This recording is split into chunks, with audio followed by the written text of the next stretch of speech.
Hi guys, this is Cobra Tom, And Madam Lily. and I'm going to be doing the A.G.P. and their pilots, the G.R.I.M Troopers. These are custom figures that Ed Hellman made me, and I'm going to talk a little about the original pilot, and talk a little about some of the features of the plane, but I really want to showcase the awesome figures that Ed Hellman made me. So here is, I don't actually have the file card for this guy. So I'm going to talk just about the original figure.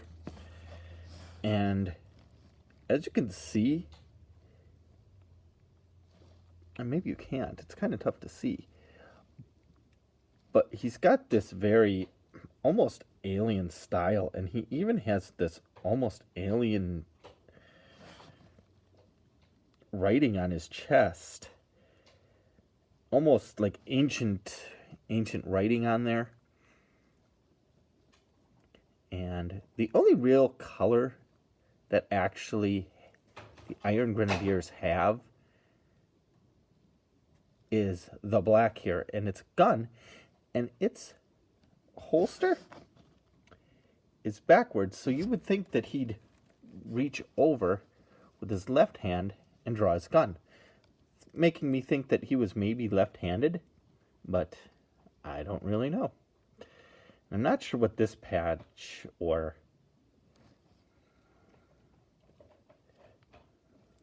I'm not even sure what you'd even call that, what that even is. Looks kind of cool. And it's got this fuchsia color, which is kind of what General Voltar had. He kind of had this pinkish color on him, but had a little more Iron Grenadier-ish colors.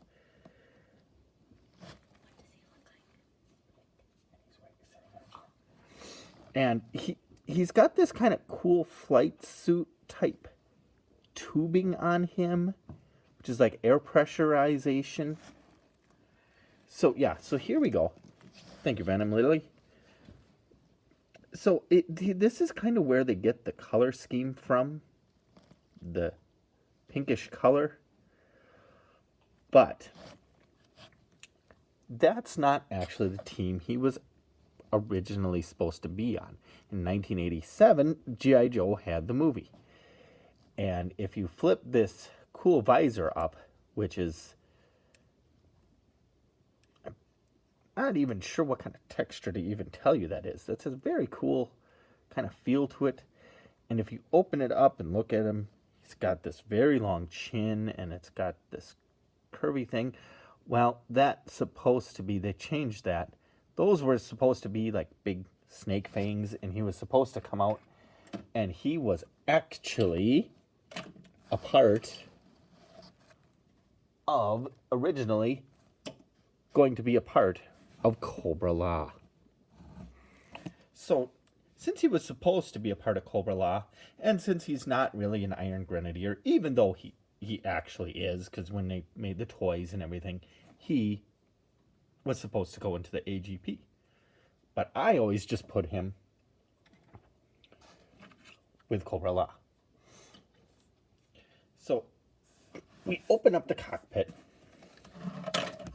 Oh dear. Oh no.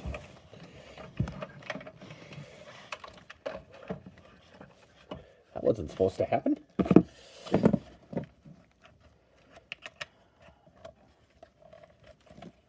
Well, okay, there we go. Now we open up the cockpit. And there you can see some pretty nice detail. Although I think that this part should have actually been up here so that when you're flying, he can see. Because with him sitting here,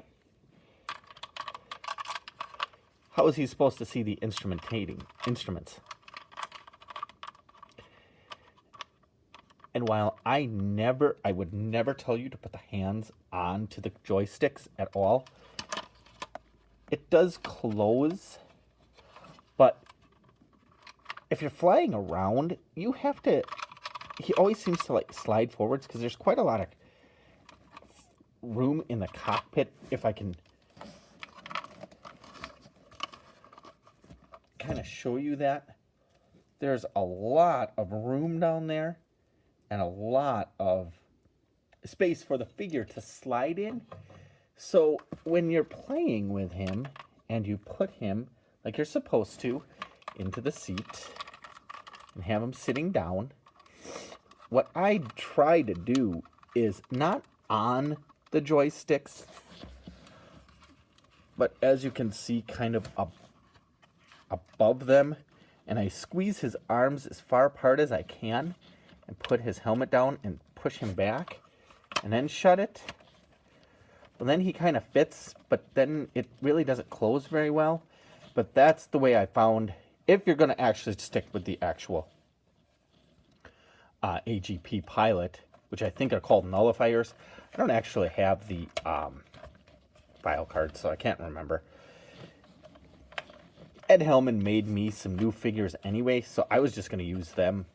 But I did kind of want to show you what they did do. But something that I found out is the newer figures fit in much better. And when I was talking to Ed Hellman, I showed him with them in there, and the door actually with them in there shuts so much better. And he and I both agreed that this guy was almost made for this thing. The 3 3/4 inch is a bit even small for this thing, but a 4-inch figure, that extra 1/4 inch really does make a difference.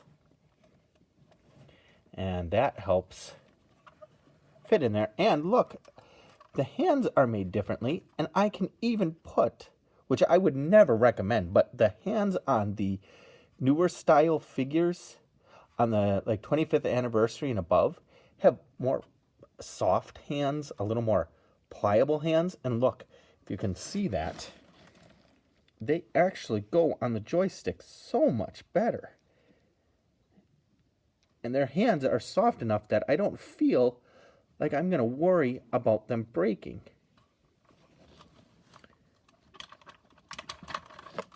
But Ed had made me these really awesome figures, which I shall do in just 1 minute here. I do want to kind of talk about the plane here and its predecessor, I suppose. I guess I don't really know if it's predecessor. They were the same year, but here's Destro's flying machine, and it's got a very swoopy, curvy lines to it. It's got nice thrusters and stuff, and it's got curves here. So does this. I don't know enough about aerodynamics, so I don't really understand how this is supposed to fly. I'm not sure if this is the exhaust. I'm not even sure. I'm not sure if it's supposed to fly like this and take off. I'm guessing because of the sticker orientation, but this might just be a mistake.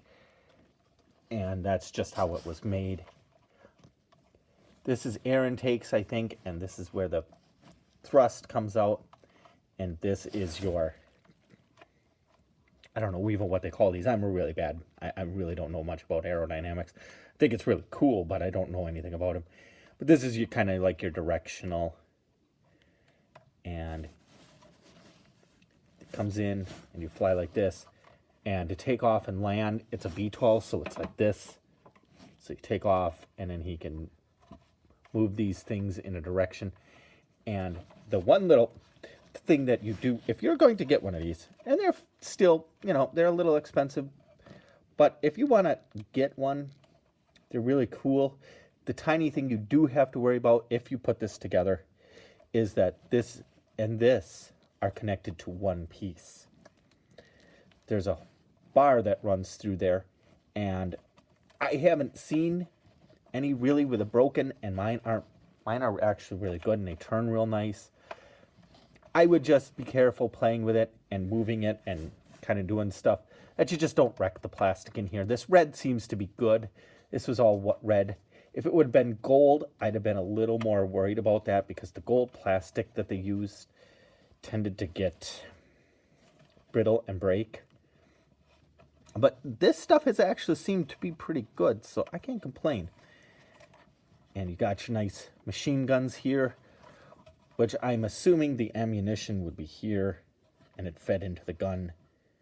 Unless this is laser and this is coolant or something that gets... I'm not really sure if that's a gun too, or if that's just the coolant for the laser, or if the ammunition gets fed into there and shot through here. I'm not really sure. And then it's got 4 missiles on these little pegs, which I'm not actually even going to take off because I have a heck of a time getting them back on. And they've got this little, the normal dumbbell and peg system. In fact, I can show you. I got one here. Dumbbell here. And then the peg. But I have a heck of a time getting these on here. Granted, I don't have very good dexterity, so I don't hold things as well as I probably should. That's why I don't want to take them off, because they're really... See, I have a really hard time getting them back on. But that's the plane, and it is cool, and I really like it. And I have actually 2 of them. He made 2 of them, because I actually did have 2 of them. I bought 2 on eBay, along with the Demon Tank and a couple of figures and stuff. And I really like these figures. He made them look like bomber jackets. I mean, he got the ring around here like an old-timey 40s bomber's jacket with like the fluffy neck and the zipper up jacket and like the patches on here. I'm not exactly sure what these patches were or are, but they're really neat. I really like them, and I love these elbow pads that he put on there, painted them perfectly, and he gave them some little extra little things on the gloves here, nice gold detail and nice ring around the gloves. And it looks like on the gloves themselves they've got some like pads or something on there while they're driving, or while they're flying, I mean. And he gave them these cool like oxygen masks. And I'm not even sure what these heads were originally for. I'm not even sure, but he did such a good job and gave them gold visors and cool red flight suit here with the black pants and the knee pads and the shin guards here that are all gold. And they kind of strap around, and they got straps here, and it holds it all on. And these are just beautiful figures. I love them. And they've got just kind of, I'm not sure, look like kind of, they're black here, and they look like one would probably be a name tag or a thing like that, something like that. Probably like a rank and a name or something like that, code name. And on the back, they look like they're leather bomber jackets with painted belts. Like I said, on the back, they've got straps and gold on the ankles and stuff. So these are just beautiful. I love these. The cool thing and the unfortunate thing is these figures are so cool and they look so neat, but I put them into the cockpit and then you kind of don't see them, so it's kind of a catch-22. They look awesome in there. I think they're so cool, and yet I put them into an airplane and then you don't really see them. So it's kind of not a problem, but it is kind of something that I do, and Ed Hellman knows that. He understands that. That's what he made them for. But here's the file card that he made. A.G.P pilots, G.R.I.M troopers. File names various. They're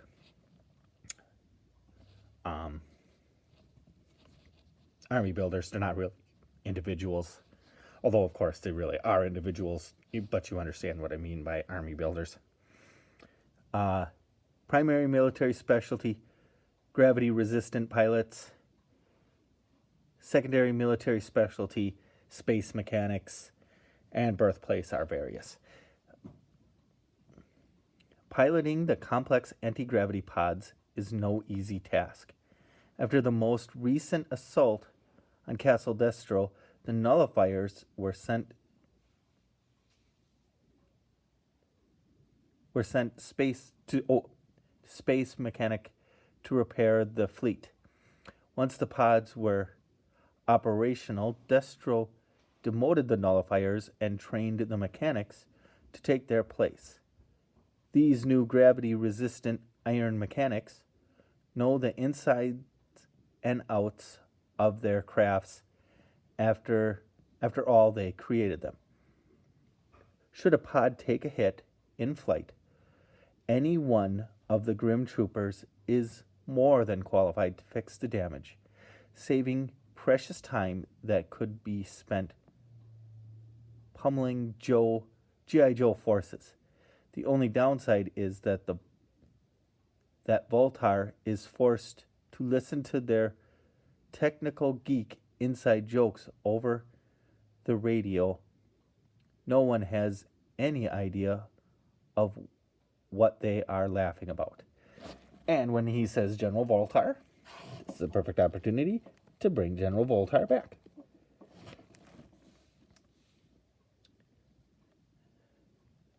And here's the Iron Grenadier quote. Iron 6. Watch your 3V before, I don't know. Yeah, I don't even know what some of these things are. These are like math jokes that Ed Hellman put in, which I don't even understand. And that's kind of what the idea is. Voltar is supposed to be stuck just listening to them guys talking about it. And it just annoys him. And it's funny because it gives these guys more of a character, more of an idea of what these people are really like. They're not just mindless Cobra soldiers who go out into the battlefield and if they get shot, oh well, they get killed and who cares. These guys are real people who have lives and have mechanical skills and jokes and stuff, and they have more personality than just a guy who, if they get shot, oh well, who cares. They can fix their own planes, they can fly, they can fight. So, well, thank you for watching. I hope you really enjoyed this. I enjoyed getting these. Ed Hellman said he enjoyed making these. I really hope that he will make more for us in the future because he's really good at it. And we will see you next time. next time. Bye. Bye.